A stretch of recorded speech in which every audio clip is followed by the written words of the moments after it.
Hello everyone. आज हम पढ़ेंगे कंप्यूटर अर्थमेटिक, जिसमें हम 3 टाइप की नोटेशंस पढ़ेंगे। एक हमारा होता है फिक्स्ड पॉइंट नोटेशन, दूसरा हमारा होता है साइंटिफिक नोटेशंस और तीसरा होता है फ्लोटिंग पॉइंट नोटेशन। तो ये जो है जो हम सब्जेक्ट पढ़ रहे हैं, ये आपके इग्नू के BCA में या और भी यूनिवर्सिटीज़ के BCA में आपको मिल जाएगा। इग्नू में इसका जो सब्जेक्ट है उसका सब्जेक्ट कोड है BCS 012। ओके, तो आप वहाँ पे भी देख सकते हैं इसको, वहाँ पे भी आपको सेम कंटेंट मिल जाएगा। तो अब हम स्टार्ट करते हैं। तो फिक्स पॉइंट में क्या होता है, फिक्स पॉइंट में आप मान लीजिए कि आपका एक डेसिमल नंबर सिस्टम है, डेसिमल नंबर है, जैसे कि ये है आपका 32.578।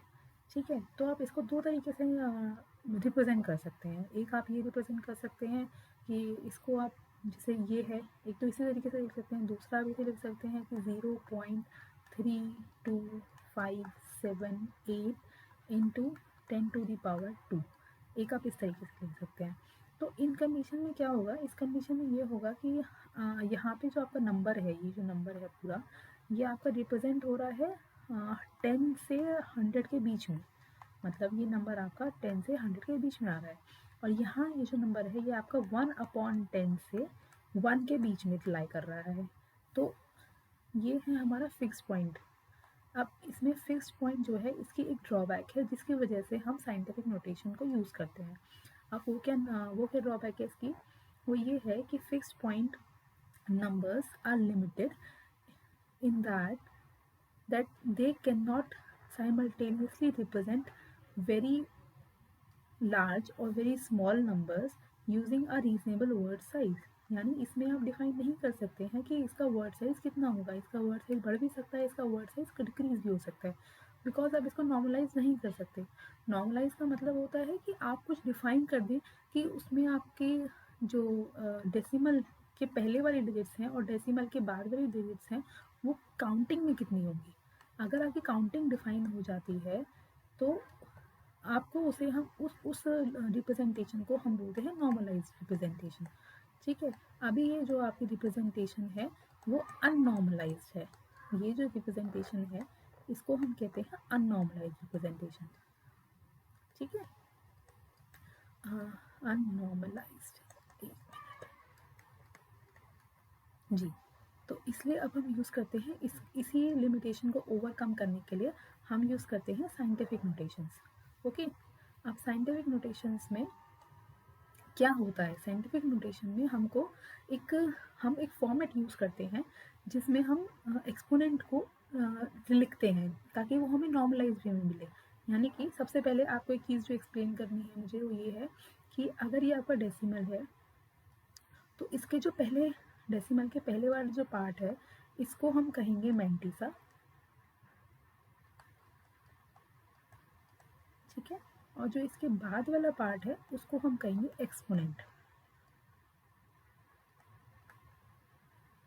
तो साइंटिफिक नोटेशन में हमको एक फॉर्मेट इन्होंने दिया हुआ है जिसमें हम अपनी सारे डिजिट्स को लिखेंगे, सारे डिजिट्स को हम उसी में ही रिप्रेजेंट करेंगे। उसका फॉर्मेट होता है a इंटू 10⁻B, जिसमें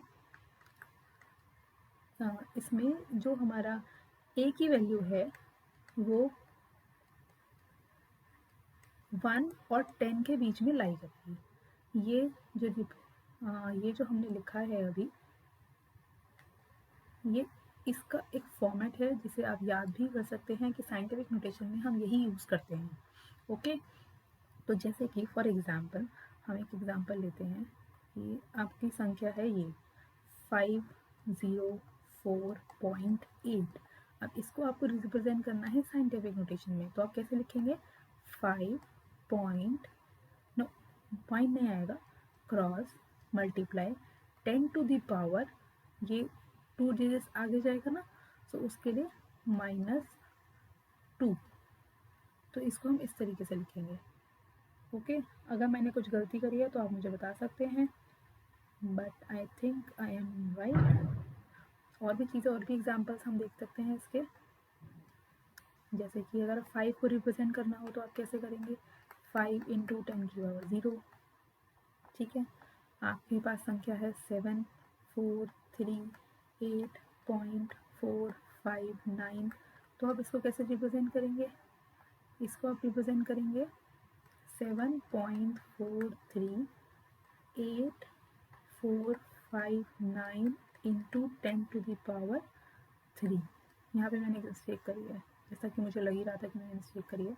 इसकी जगह पे हम लिखेंगे 5048 इंटू 10⁻²। ठीक है, तो प्लीज़ इसको भूल जाएँ। ये जो ए है, इसमें ये कहीं नहीं लिखा है कि ए एक सिंगल डिजिट होगी। ऐसे ही बी कहीं नहीं लिखा है कि b can be only be a single digit. ये अलग अलग, ये ज़्यादा नंबर ऑफ काउंट्स हो सकते हैं। ओके, और एग्जांपल लेते हैं इसका, जैसे कि ये है 0.803, तो इसको आप कैसे लिखेंगे? 808.03 इंटू 10⁻⁻1। ओके, तो ये आप ऐसे लिखेंगे। यहाँ पे भी एक minute guys, let me just clear it.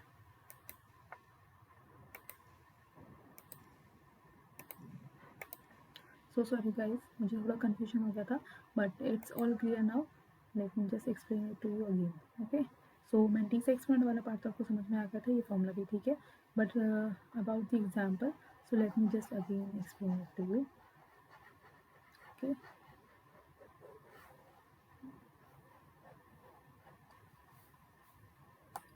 सो इसमें ये क्या होता है, ये जो ए है, इसमें ये कहा गया है कि जो फ्लोटिंग पॉइंट आप लिख रहे हैं किसी भी नंबर को, जैसे कि आप मान लीजिए आप लिख रहे हैं, आपके एग्जाम्पल ये है 7483.459, तो इसको आप कैसे रिप्रेजेंट करेंगे?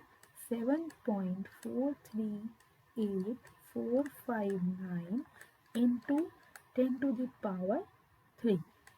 सो द पॉइंट इज, यहाँ पे जो रिप्रेजेंटेशन है उसके अकॉर्डिंग आपको पॉइंट से पहले केवल सिंगल डिजिट लिखनी होगी। ठीक है, सिंगल डिजिट, और पॉइंट के बाद आप कितने भी डिजिट लिख सकते हैं। एंड जो आप पॉइंट, आपने पॉइंट को शिफ्ट किया है, यहाँ पे हमने 3 डिजिट शिफ्ट किया है, 1 2 3, सो उतना ही उसकी पावर आ जाएगा। ओके, तो ये है यहाँ पे, इसे हम कहते हैं साइंटिफिक नोटेशन का नॉर्मलाइज्ड फॉर्म। ये है आपका नॉर्मलाइज्ड फॉर्म साइंटिफिक नोटेशन का। ठीक है, अब इसी का ही साइंटिफिक नोटेशन जो है वो हमारी बहुत सारी चीज़ों में यूज़ होती है, लेकिन कंप्यूटर में हम इसी का ही एक पार्ट यूज़ करते हैं, जिसे हम कहते हैं floating point number representation. Floating point number representation में हमारी जो रिप्रेजेंटेशन है, यानी एक फॉर्मेट जो हमें दिया गया है, वो है +_- D1 D2 D3 D4 ± E1 और E2। ये है हमारे फॉर्मेट।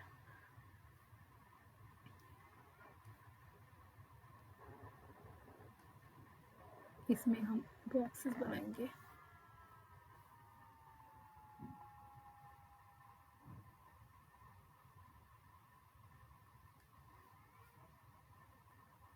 ये हो गया D1 D2 D3 D4 E1 और E2। इसमें जो आपका ये वाला सिग्नेचर है, ये रिप्रेजेंट करता है साइन फॉर मेंटिसा।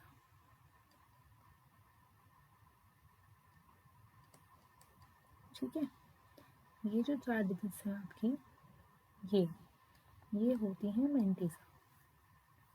ओके,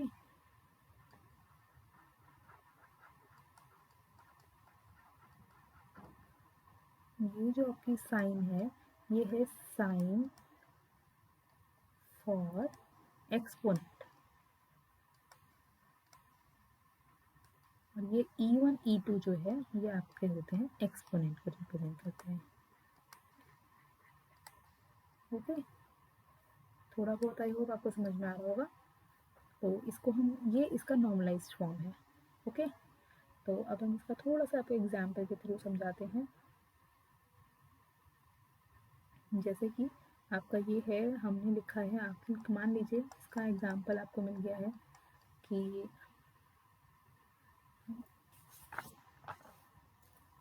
23.45, इसको आपको लिखना है फ्लोटिंग पॉइंट रिप्रेजेंटेशन में। तो इसको आप कैसे लिखेंगे, इसका इस ये जो डिजिट है ये पूरी, इसका साइन कुछ नहीं है तो वो पॉजिटिव साइन होगा। तो सबसे पहले लिखेंगे पॉजिटिव, फिर ये सारी संख्याएं आएंगी 2 3 4 5। उसके बाद में आएगा कि इसकी पावर का साइन क्या होगा। तो इसकी पावर का साइन करने के लिए सबसे पहले आपको इसको अलग तरीके से रिप्रेजेंट करना होगा। आप कैसे करेंगे, 0.2345 इंटू 10⁻²। अब लिखिए इसको, तो इसका पावर का साइन कितना है 2, वो भी पॉजिटिव में, तो इसे लिखेंगे +02। तो ये आपका ऐसे आपने रिप्रेजेंट कर दिया, ठीक है। बट द फर्स्ट थिंग जो हमने की वो क्या थी कि हमने इसको पहले इस फॉर्म में लेकर आए, सो दैट कि हम इसको इस फॉर्म में ला सकें, ठीक है। अब ऐसे ही दूसरा एग्जाम्पल अगर हम लें तो वो क्या है 45.80, तो इसको हम कैसे लिखेंगे 0.4580 इंटू 10⁻²। फिर इसको हम नॉर्मलाइज फॉर्म में कैसे लिखेंगे, +4580 +02, ठीक है। इसको हम इस तरीके से लिखेंगे। अब इसमें एक चीज़ और है, वो ये है कि जैसे हमने देखा, मैं आपको दिखाती हूँ कि साइंटिफिक में जो हमारी ए की वैल्यू थी वो थी 1 से 10 के बीच। अब इसमें जो हमारी वैल्यू है मेंटीसा की, मेंटीसा रिप्रेजेंट्स ए ना, तो उसमें हमारी वैल्यू किसके बीच में लाई करेगी, 0.1 < m। यहाँ पे हम मेंटीसा को m से रिप्रेजेंट कर रहे हैं, ठीक है। यानी हमें जो फॉर्म है, जिस फॉर्म में हमने कन्वर्ट किया, आपने देखा होगा यहाँ पे भी हमने कैसे लिखा है 0 पॉइंट, और यहाँ पे भी कैसे लिखा है 0 पॉइंट। यानी जो वैल्यू है हमारे मेंटीसा की वो 0.1 से लेकर 1 के बीच में ही होनी चाहिए, उससे ज़्यादा और उससे कम नहीं हो सकती है। यही इसका नॉर्मलाइज्ड फॉर्म है, ठीक है। तो आई होप कि आपको इस पूरे वीडियो में ये आपको समझ में आ गया होगा कि फिक्स्ड पॉइंट रिप्रेजेंटेशन क्या होता है, साइंटिफिक नोटेशन क्या होता है, और फ्लोटिंग पॉइंट नोटेशन क्या होता है, और हम इसको कहाँ कहाँ पे यूज़ करते हैं, और क्या रीजंस हैं इनको अलग अलग जगह यूज़ करने के।